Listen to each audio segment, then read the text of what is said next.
MIT technology review Pakistan के news studio में खुश आमदेद। मैं हूं आपका मेज़बान GM Shah. News round up का आगाज़ करते हैं। बुलेटिन के आगाज़ में आपको बताते हैं कि पाकिस्तान में गंदम की कमी को पूरा करने के लिए हुकूमत पाकिस्तान चीन के इश्तराक से हाइब्रिड बीजों का इस्तेमाल कर रही है। एक पाकिस्तानी वेबसाइट के मुताबिक चीन के 150 माहिरीन पाकिस्तान के 20 शहरों के मकामी किसानों और उससे वाबस्ता माहिरीन को हाइब्रिड बीज बोने के मुतालिक ट्रेनिंग दे चुके हैं। पाकिस्तानी माहिरीन का कहना है कि इस इक़दाम से मुल्क भर में गंदम की किल्लत में बड़े पैमाने पर कमी आएगी।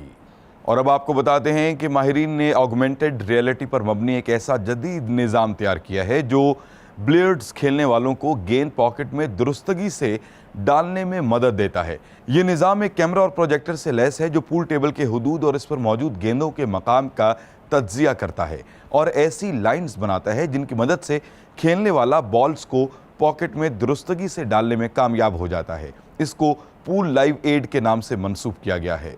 और अब बुलेटिन के आखिर में आपको बताते हैं कि फ्रांस के माहिरीन ने पानी पर सफ़र करने के लिए इलेक्ट्रिक टैक्सी तैयार की है। इसको द सी बबल्स के नाम से मंसूब किया गया है। इसमें इस्तेमाल की गई जदीद टेक्नोलॉजी से पानी से ऊपर रखती है। इसके साथ साथ ये 1 घंटे में 11 मील तक सफ़र करने की सलाहियत रखती है।